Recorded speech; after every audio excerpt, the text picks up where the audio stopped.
Hello, YouTube. Today is Sunday, December 15th, 2019, and this is Tom. I'm making a commentary video. Um, Gosh, there are so many topics I want to talk about, and I know I'm going to fit a lot into today's talk.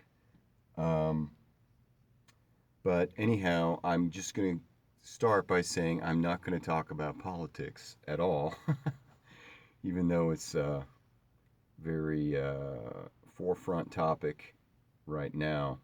Um, you go into winter time and it's more time for reflection. It's the holidays. Um, and I know I'm going to cover a lot of topics, and I'm going to try to do it in a pretty brief amount of time. If you watched my last two videos, um, I alluded to maybe that I would talk about climate change, and that's where I'm headed with this video. So, again, my name is Tom. I am a family man. I'm a Texan. I'm an American. And I'm a man on the earth. And you can be loyal to all those things all at the same time. So, what I want to talk about is today is December 15th, and we had a high temperature today of 74 degrees, give or take. Last night it was um, 56 degrees. I was actually out in my camper with my family, and we all felt really cold, except that my wife is so good at putting blankets and things on the kids that they were fine. But at 56 degrees, it felt cold because there was so much moisture in the air. It felt like a very damp cold.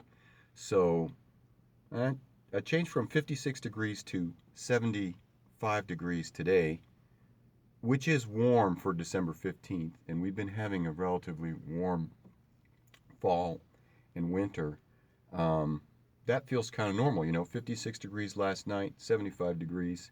Now, in the coming 2 days, we are going to experience a very quick drop in temperature, where they're saying the lows on tomorrow night, well, actually tonight, it's gonna, it's supposed to go down into the 40s, and then tomorrow night, Monday night, and Tuesday night, it's going to go down. I believe Tuesday night it's going to be under freezing, like 25 degrees. So that's the kickoff point for me of this discussion. Is like, I'm 49 years old, and if you see life as a convex envelope, right? When you're a kid, and this is going to tie in later too. When you're a kid, you don't know that much, and you're learning more, but you have so much energy, and you have so many ideas that everything is fresh and new. And as you get, I'm not old yet, but I'm at middle age, and I would say that I'm getting a little older, 49 years old. You start to see more and more how things have changed since you've been alive. You start to see more and more how different things affect each other. And if you have a family, or even if you don't, you just hope that you're going to get to enjoy what the rest of your life, and that the people who follow you are also going to be able to have good lives. So you get older, you start thinking about that more and more. I mean, the the reality of the world is there's tragedies happening every day and all the time, um, but it does seem that we're in a era right now where we have the possibility of like a real bad situation happening for everyone, and that's with climate change. So this rapid swing from a 75-degree high, which is unusual historically for North Texas on December 15th, and then going down 40 degrees within a day or two, um, it's called extreme fluctuation. So it's like in the past, I'm gonna say when I was born in the 70s, 80s, 90s, and the early 2000s, the high in the day, intraday high and low, like the high temperature at the peak of the day, and then the low temperature at night, it usually stayed around 20 degrees. And you would have some variation that went beyond that, but those were called outliers, and they were unusual when I was a kid. Now it seemed to have started. Oh, I would say, in my experience, it seems to have started in the like around 2010, 11, 12. So the late 2000s, and then that's 10 years ago now. It seems to be getting wider and wider, where your temperature will go up to 75 degrees and down to 30 degrees, which is a 40-degree swing. And it happens not unusually anymore. It happens more and more just as a normal, as a par for course. It does not feel normal to someone my age to have the temperature go up and down that much that often. So I'll start by saying that. Um, and the other things I wanted to talk about today were a very important term that I think more and more people are aware of, but probably not a lot of people. Some people may not have even heard of it. It's called ecosystem services. And this is a term that the United Nations put out. I thought about that term actually a couple years ago, and then I learned that the United Nations had major reports I'd never heard of, but they had these major reports describing the importance of ecosystem services. And what they're talking about means, if you take the view that the earth is a living system, which it is, it's full of life. There's life in the dirt, there's life in the air, there's life in the ocean, the plants, the people, the animals. The earth is a living system. And if you take that as your basic understanding of the earth, is that it's a system of physics that is affected by the life on it. Well, ecosystem services means that in an area, an ecoregion, the life that's there is producing net beneficial output for all life. So, like if you have every kind of ecosystem you can think of is outputting these beneficial ecosystem services. And I'll just go whatever some examples like along the coastline in Louisiana, there's mangroves that filter out sediment from making it go too far out into the ocean. They create a buffer zone. They change the salinity coming into the land so that there can be a lot more freshwater fish and animals and trees in these swamps and things. So the mangroves were creating this ecosystem service of making more land for more better life forms right next to the ocean. So the whole thing is you can look at very small, I mean, they're not small, they're giant ecoregions, right? You can look at ecoregion by ecoregion. You can think of the different ways this plays out. But I want to say on the entire planetary level, there's ecosystemic services of everything that move towards having a higher, more complex, more vibrant, and more healthy state of the planet. And that's what life is working towards. So, and it's been doing it. If you may have your own ideas about how old the Earth is. If you want to um, go with a scientific view, it's like almost 5 billion years old. But and at the beginning, with that view, it was a giant um, volcanic mess with no life, and then life just started appearing. So going through, everybody's heard all this, right? But the point is, the ecosystemic services just they started right there with day one, with those little cells that were multiplying around uh, a volcanic vent in a prehistoric ocean.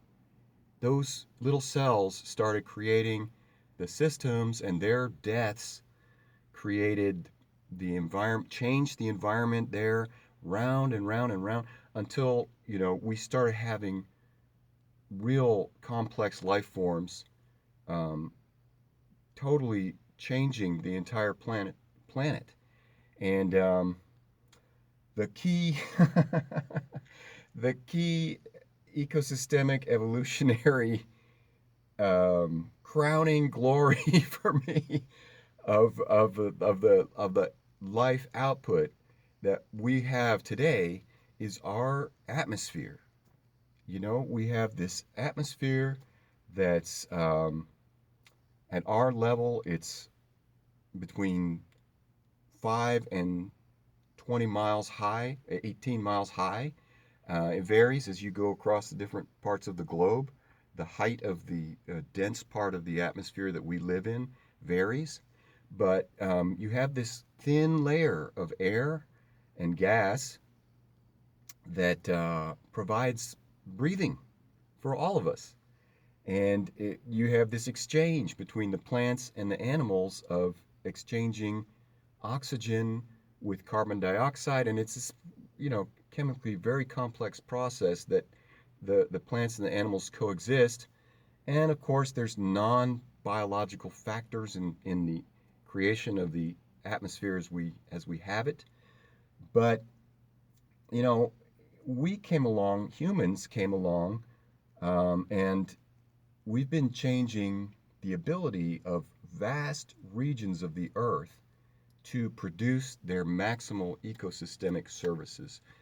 So, and it's a lot. It's a lot. Okay. And then, coupled onto the end of that, already a lot, especially since the beginning of the use of combustion fuels, and other people like to call them, it's the, the agreed upon conventional name for burning of coal, natural gas, and oil.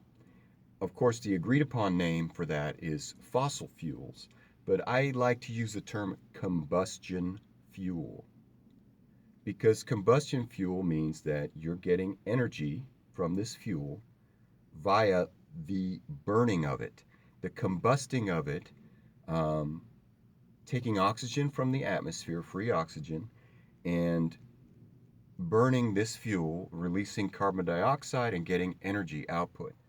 So to me, in addition, any process, whether it's coal, gas, natural gas, any process where you're using a fuel and you're releasing carbon dioxide and you're using up free oxygen is a combustion process. So it's combustion fuel to me. That's all. Every time I discuss or talk about or make a comment on Facebook about all this, I use the term combustion fuel.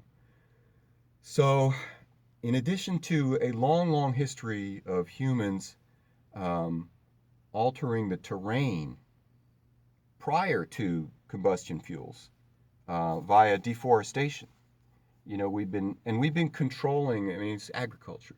We've been controlling vast areas of the land by putting crops there. We've been straightening out rivers. Um, but once you get to the combustion age era, it really takes off how much we're changing the system. So, I live in North Texas, and one of the things here in North Texas is a lot of people suffer from allergies. We have like the highest rate of sinusitis, and it's got me, and I've kind of beaten it, getting over it. Um, that's a whole nother topic, how to be healthy. And I could get into that, but I'm not going to in this video. I'm going to stick to talking about the ecosystemic services. So we have a lot of sinusitis problems for humans here, and we have a lot of dirt and dust blowing around in the air. But more and more lately, we're having more mold problems, mold and fungus. Now, if you go back and you think about, these ecosystemic services, nature will always try to maximize the ability of an area to make these ecosystemic services. So it's well known in botany and the study of biology that ecosystems go through something called succession, where colonizing plants will grow and flourish in an area upon which they've improved it. After they improve it, then some more complex, larger, and I would say better plants will come into that area and they'll grow and flourish. And this will just play out and change of what species live in this area until, in our understanding, we reach something called an apex system, like a apex forest, apex prairie land. And that means that really the plants there, they they're so strong and doing so well there that nothing's going to come in and change it that much for thousands of years. So what's in my view, what's happening is I'm tying this into the mold and fungus. I'm going to do it, man. When you change vast areas of land from a prairie, which the European settlers that came here to North Texas um, documented that what they found here was grass as tall as the head of a man on horseback. How tall is that? That's like 9 feet tall or something. So they said that that's what they found in the whole area, and a system of creeks and springs with forests in around that, and street scrub and all this stuff. But the big thing I'm trying to say is the prairie land. Um, so you have nothing like that anywhere around here anymore. Instead, what you have is are there urban areas or which are concreted over, or you have prairies that were farmed for cotton or row crops, corn, and for 100 years now, because it's 2019 and they started all this in the 1870s, really intensively using as much land as they could. And so today, if you, because I've done it, I have a few acres where I let areas of it uh, go wild, and the highest it will get is like 2 or 3 feet, and the grass there is an invasive species called Johnson grass. Is the tallest grass that will come, and I don't really like Johnson grass, so I've kind of started getting it out of my fields, but it's not going to just come right back to have 9 feet tall grass. What's coming naturally, what wants to start growing in my fields, is scrubby stuff like bushes, and not even full bushes, but weeds that grow to about 3 feet tall. Um, I wish I was better at knowing the names of these plants, but they're not going to be like thick, dense grasses, and this is because the growing of the roots into this heavy clay soil is uh, is difficult. So if you imagine the 9 feet tall grasses, they probably colonized that clay soil that's still here, and they put their roots out into it year after year for thousands of years until the ground was like a living mat of roots that could support that high of grass. So, well, how's this related to mold, Tom? I mean, what does that mean? Well, here's what it is. Nature is going to maximize what it can to create the best long-term possibility for this area. And when you have depleted fields, guess what? It needs to have mold growing over it. It literally needs to have mold and fungus growing over that clay until that is strong enough that will degrade and decompose enough for something better to come and live off what was prepared for it. And this is exactly one of the favorite ways that professors who talk about plant succession will start with is they'll bring up something like a mountainside, which is shale rock, just rubbly rock. The first thing that comes is a plant called lichen, and that lichen will start growing in little areas until it creates enough decomposed biomass for a small shrub or tree's root to just grow there.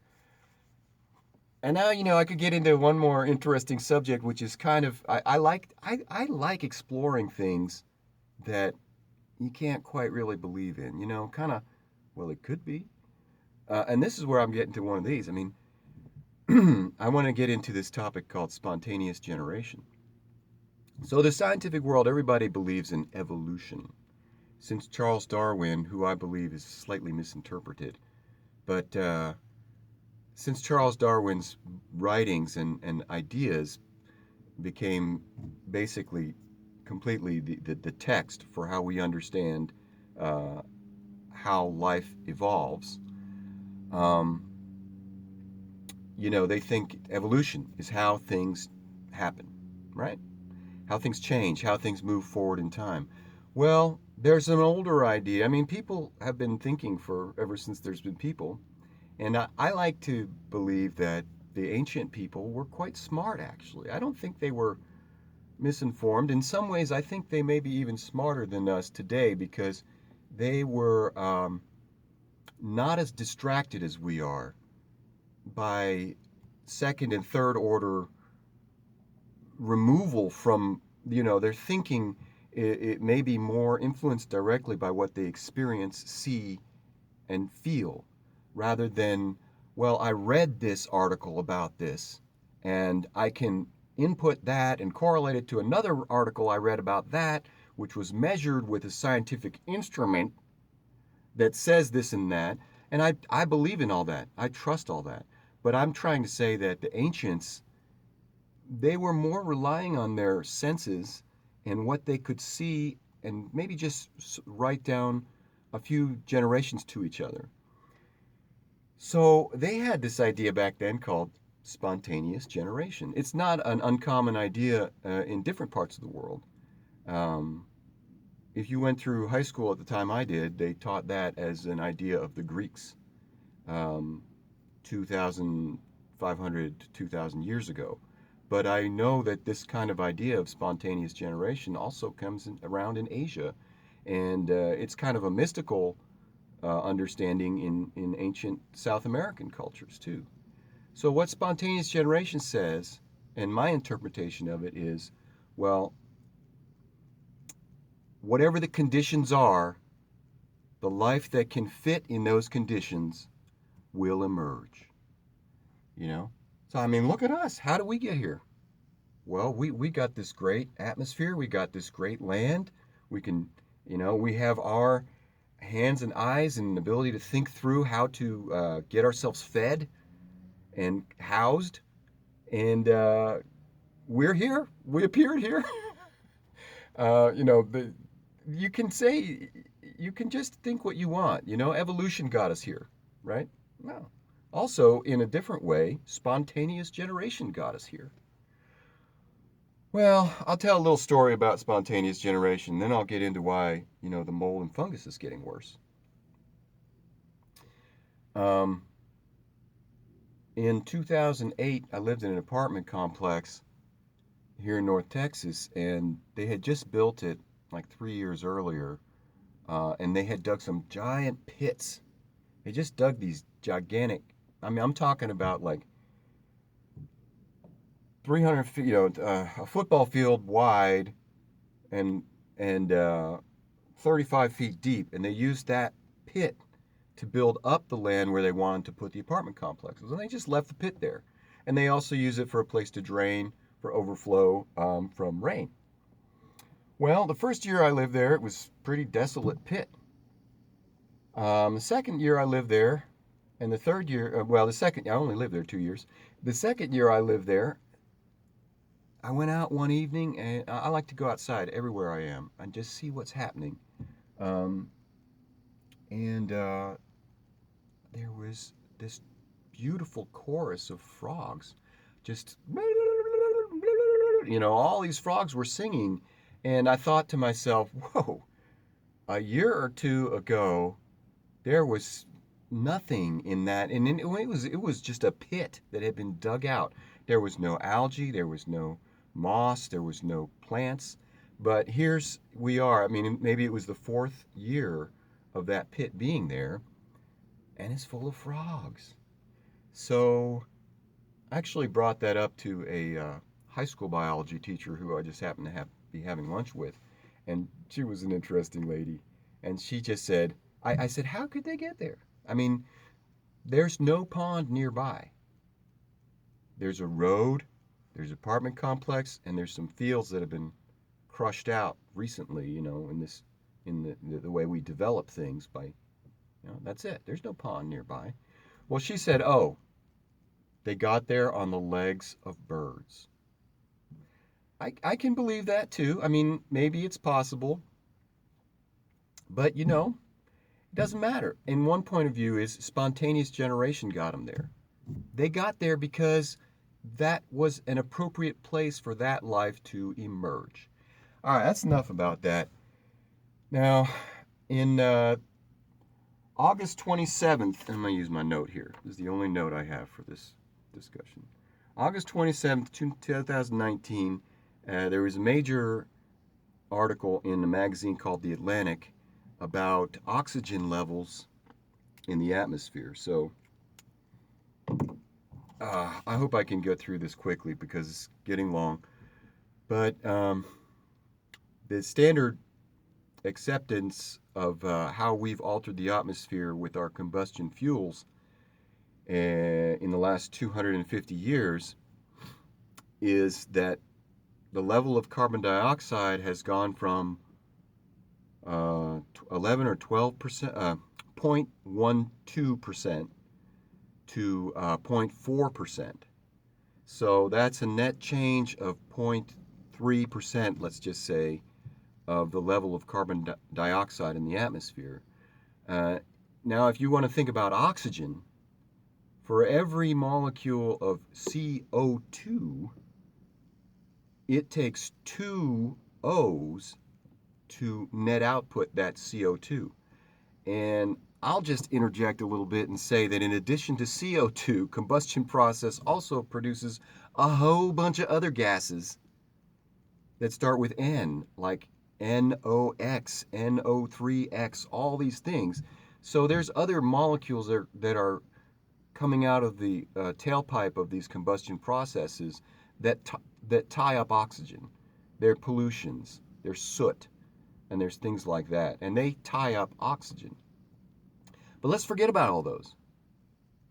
Let's just say that, you know, prior to the combustion fuel era, the oxygen level, and I'm just going to go with what we think, generally it is now and what it was before and everything like that.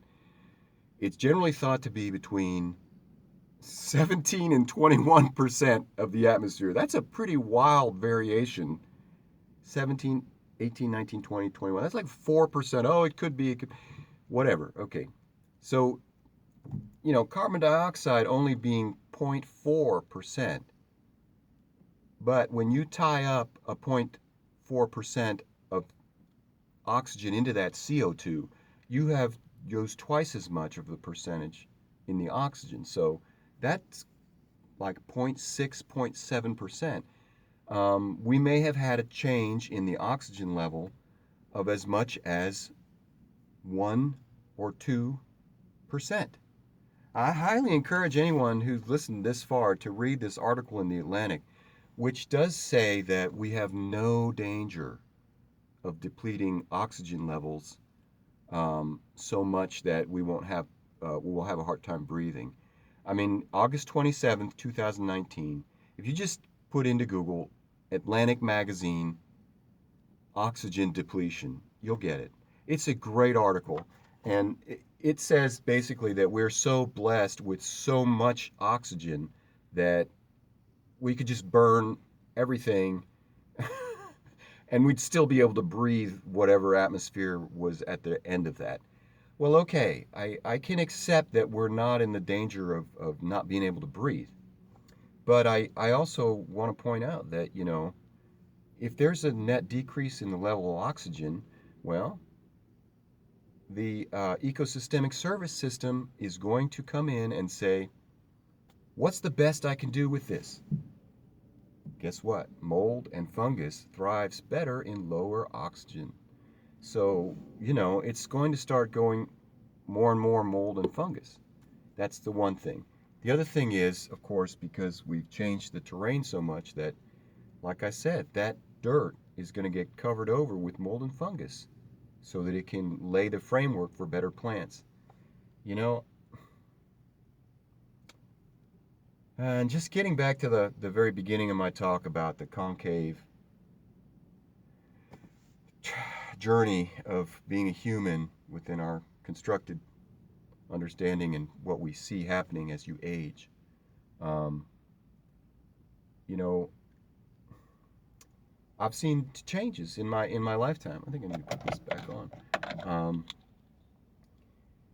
I'm 49 years old, and the change in the temperature, the amount of days where you feel a nice fresh air, fresh breeze seems to be diminishing. But maybe I'm all wrong. Maybe it's because I'm getting older and my body's not as strong as it was when I was young. Well, I mean, I hope that's the case. But anyway, it's just stuff to think about.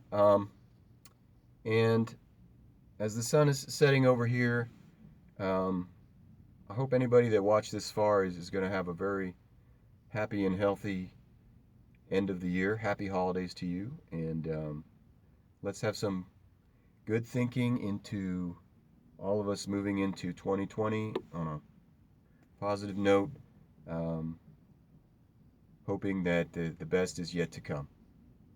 Y'all take care.